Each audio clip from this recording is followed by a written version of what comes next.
দুনিয়াতে অতিরিক্ত ভালো মানুষ এবং নরম হয়ে থাকাটা আসলেই লস প্রজেক্ট। নরম মানুষকে সবাই পেয়ে বসে, সবাই তাকে ভেঙে খায়।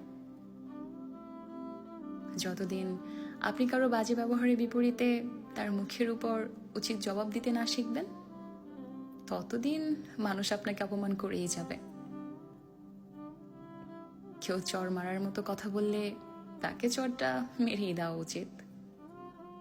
ভালো মানুষই করে সেটা পেন্ডিং রাখা উচিত না। কেউ চর মারার মতো কথা বলে আজকে আপনার কাছ থেকে পার পেয়ে গেলে কালকে সে আপনাকে আরো বাজে কথা বলবে। তখন আপনার নিজের মানসিক যন্ত্রণার জন্য আপনি নিজেই দায়ী থাকবেন। তাই স্ট্রেট ফরওয়ার্ড হন, স্পষ্টবাদী হন। কেউ আপনাকে রুট বলবে, কেউ আপনাকে অ্যারোগ্যান্ট বলবে, কেউ বলবে বেয়াদব।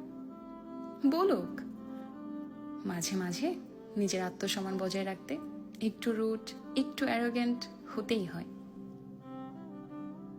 পৃথিবীর সবকিছুর সাথে আপোষ চলে, কিন্তু নিজের আত্মসম্মানের সাথে আপোষ চলে না।